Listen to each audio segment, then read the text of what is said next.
Today,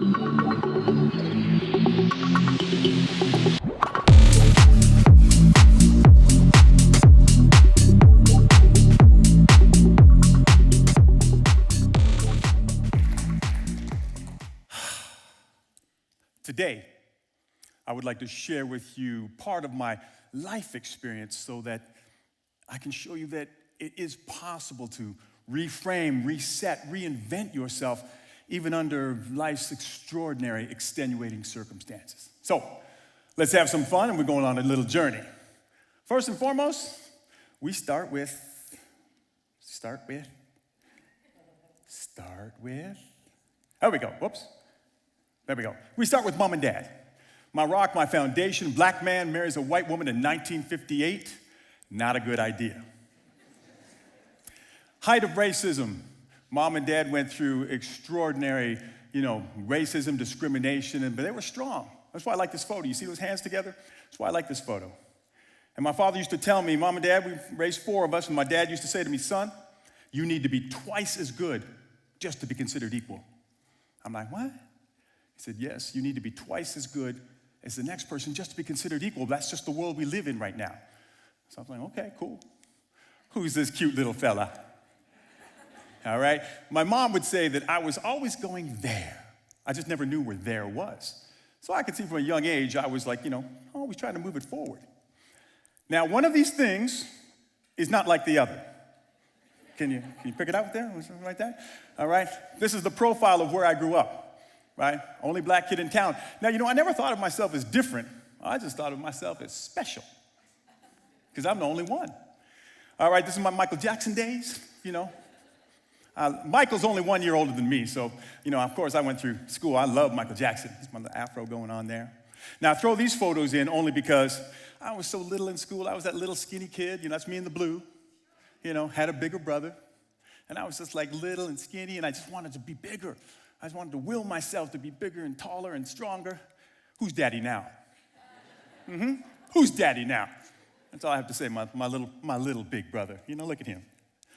Okay, when I was 10 years old, that boy sporting the afro, I had some goals. I wanted to go to the Olympics. I wanted to play pro football. I wanted to play pro basketball. I wanted to do movies and television. I want to win an Oscar. I want to win a Grammy. Now, that's a lot coming from a little small town. People used to say, I was crazy. They'd be like, no, it's okay. Have some more. It was like nobody believed it. But I was like, I have my dreams. I have my heroes.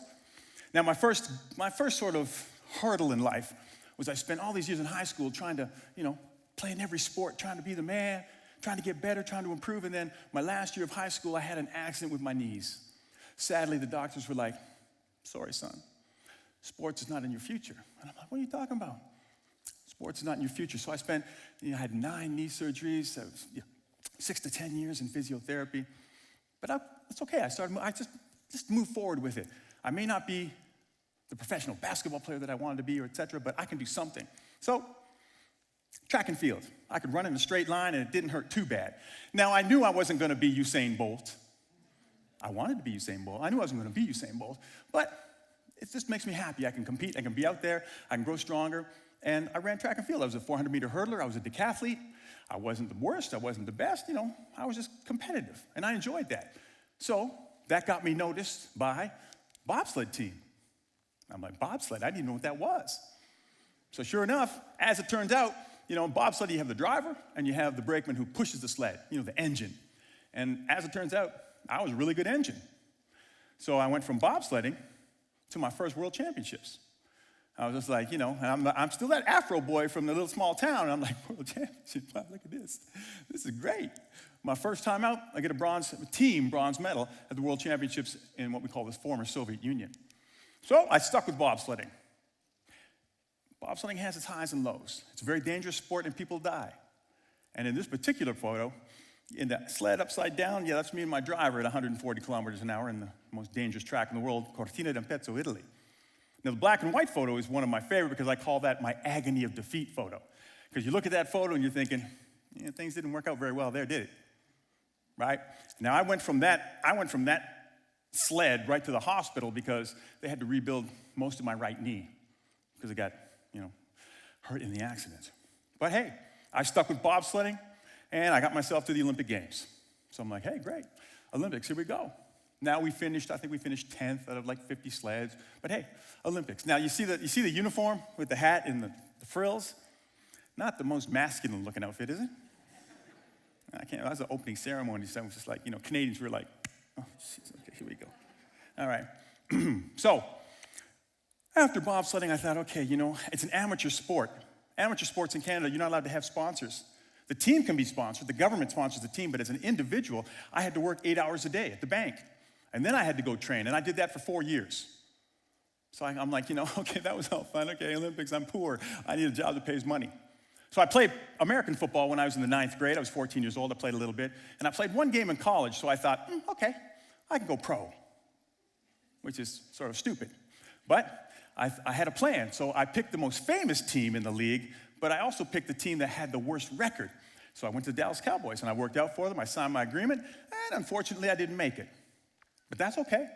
I gave it a try, and that got me noticed. Will it get me noticed? Hey, other teams looked at me. So now I went Canadian Football League, and I was a very good athlete, and they didn't even know where to put me. I could play all kinds of different positions. I managed to get back to the National Football League and the Arena Football League. Had my own little sports card there. So I'd come out there. How good is this? I'd come out there in my uniform, surrounded by pretty girls, and I'd sing the national anthem, be like, yeah, okay, I'm liking this football thing. So after I was done with football, I thought to myself, well, I do want to be an actor. There needs to be another Denzel. Can't have just one, you gotta have two. So I moved to Hollywood. Now, in acting, they say, listen, you can only, when you go to act, plan on not getting any jobs for 2 to 3 years, because that's how long it takes you to break in. You gotta take classes, et cetera, et cetera. So you need a daytime job. And I was lucky at that point in time, I was training NBA players and college players and university players. So lucky for us, NBA Summer League had started, and I put together an NBA Summer Pro team. So we would go and play money tournaments. And that was pretty good. We'd do that for a couple of months in the summertime, and we'd make some good money. So I got to coach, I got to play, and I got to train these guys. Didn't get any better than that. I don't have time for this story, but in the documentary, Michael Jordan's documentary, one of the guys I trained, one of my best friends, I got to watch him run up and down the court with Michael Jordan and play against some of the best players in the world. It was like sort of a thrill of a lifetime for me. And because I was a good athlete, I played baseball. That's me playing baseball in a movie. Golf, very first game my father taught me how to play. And in America, they say a large percentage, I don't know about now, I'm an old man, but now, back then, a majority of business deals were done on the golf course. So you had to be just good enough that you could let your boss win, right? And that's with me. Tennis, I took up tennis late, and I love tennis. I took it up, probably in my late 20s, and I even entered some pro tournaments, and I got destroyed. But it was a lot of fun. It was a lot of fun playing. Now what I want to do is, my professional career is over. I want to train professional athletes, and I've been doing it for a while. I get the appropriate credentials and academic stuff, no problem. I want to work in 5 associations. I want to athletics, basketball, tennis, golf, and football. So these are the associations that I work with some of the best athletes in the world. Here we go. These are some of the athletes that I got to work with and train with. You've got everybody there from Nova Paris Kneebone, first Aboriginal Australian to win a gold medal at the Olympic Games. You've got Quincy Watts, Maurice Green, Gentry Bradley. And in women's tennis, I got to work with Patty Schneider when she was 7 in the world. I got a Romanian in there. Hi, Romania. Raluca Sandu when she was 50 in the world, when she was 17 years old, et cetera, et cetera. Okay. Now, all this time is going by. I always had my foot in the acting, right? You need a day job. Remember, 2 to 3 years you can't work, but you've got to keep your foot in it. And life was great. I was sort of like climbing the ladder. Sure enough, I landed a 4-year gig on The Young and the Restless as Detective Troy Hawkins. All right, which was fun. So, life wasn't getting any better. I was flying. And then one day, you know what happened? I got that phone call out of nowhere. And it's the doctor calling. And I got to keep it short, but it wasn't good news. Unfortunately, he called me and he said, listen, you've got a very rare liver disease, and you've got 3 to 4 months to live. And I'm sort of like, I'm sorry, who did you want to talk to? I was semi-devastated. There's no cure, there's no treatment. You die or you have to get a liver transplant. Now, getting a transplant in North America is very difficult. There's a list, and your chances of getting a transplant are very small. But even worse than that is having to tell your friends and family that you're dying, right? So I didn't have the emotional strength to tell everybody and speak to them individually. I just sent out a mass email. Friends, family, let's just let everybody know, hey, by the way, I'll probably be dead in a couple of months. Now, I heard back from everybody. Tremendous support. It was great. My brothers and sisters, my mom or my dad. I did not hear back from my mom. I didn't hear back from Mom. Got to be emotional on this one. And I wrote my dad and I said, well, what's up? I haven't from Mom. He wrote me back one sentence. He said, your mother is irreconcilable, which means your mother is so devastated that she's going to lose her little boy that, she just can't speak. And I thought, wow. And that was for me, that's motivation. I'm not gonna die because I want my mother sad. So, this little photo. While you're sick and dying, you go through a pride-swallowing siege of tests, procedures, and disappointments that you can't even possibly explain to people.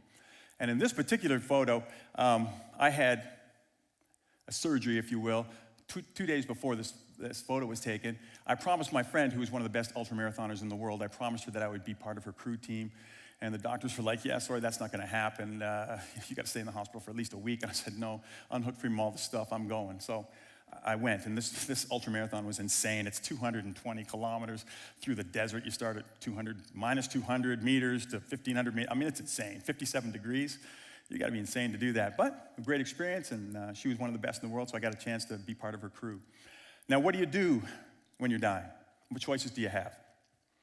What choices do you have when you're dying? You gonna curl up in a little ball, you're gonna run towards life, or you're gonna try and run away from death? Well, I'm one of these run towards life guys.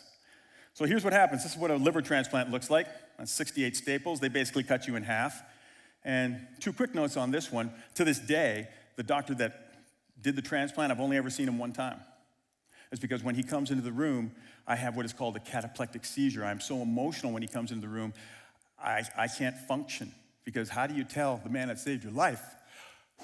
How do you tell the man that saved your life, thank you? How do you say thank you? How do you say thank you, right? So I tried, gave my best, but same with my little sister. When I was dying, I was in intensive care, I'm in the hospital, and when you're dying, you really do feel all alone, no matter who comes to visit you. But my sister, they put a bed in the hospital for my sister so she could stay with me in the hospital. So to this day, when I see my sister, I just start tearing up. Because when you're dying, you feel all alone, you look over and there's your baby sister and you're like, everything's gonna be all right. So, 29 medications, 4 times a day, it was insane. And the side effects for these medications, I can't even go through them all. So, after you transplant, okay, you're alive. Life is good, okay, you can get back to it. What are you gonna do? And you have all these questions and concerns and you don't know what you're gonna do with yourself. And I used to tell myself, I didn't come this far just to come this far, I gotta keep it going. So here's me. I found out about this athletic competition. You have a national championship and a world championship. It's like the Olympics. And here I am, 7 months later, winning my first gold medal at the national games. So I did, there we go. I did the Canadian Transplant Games, the US Transplant Games, the British Transplant Games. I did the World Championships. And even at the World Championships, when I was getting it wasn't a gold medal, it was a silver medal. When I was getting silver, I knew the next 2 years from now, the World Championships, I don't want 5 gold medals. You know what I want? I want 5 world records. And sure enough, I was to South Africa. When you come to Africa, you must go on safari. So I got my 5 world records and my 5 gold medals. So I figured, hey, I'm back. Life is good. So I got back into my singing with very famous people. I got back to acting, back on the red carpet, Entertainment Tonight. I'm doing movies with Florian Piersic, who is an amazing actor, an amazing man, by the way, and Steven Seagal. Come on, show me some love. Florian Montano, who did Creed. I was his acting coach for his audition with Sylvester Stallone. And I compete for Romania. Hi, Romania, hi. In Balkans, I'm Balkan champion, a Romanian champion, national champion in 4 or 5 different events.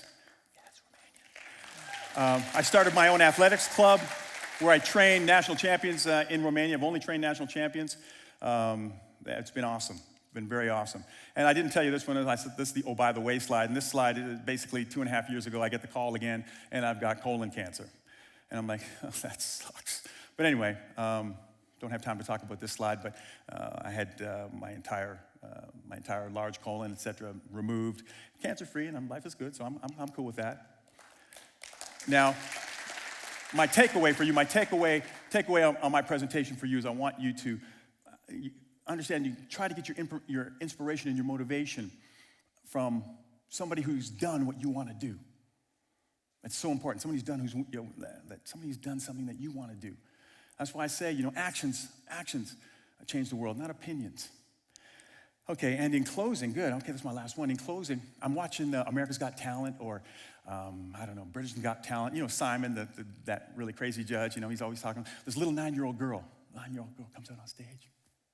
And she's going to sing her song. She was rather nervous. The audience is like, oh, God, please, I hope she can sing. Right? Everybody watching, you see a little girl out there. Okay. So she starts her song, and Simon's like, no, stop. Give me something else, because that sucked. And she's like, do you have something else? Yeah, okay, I have one more song. So she gets out there, and she's horribly nervous. And you're in the crowd going, oh, please, God, please, I just want her to sing. And she starts singing. And it's like 30 seconds into it. It's like an angel. It's like God put an angel on earth just for us. This girl is amazing. The crowd is going freaking crazy. Everybody at home's going, yeah, I knew she could sing. And I look at that, and I'm sort of like, I'm watching it myself, and I'm thinking, I just start tearing up, I just start crying.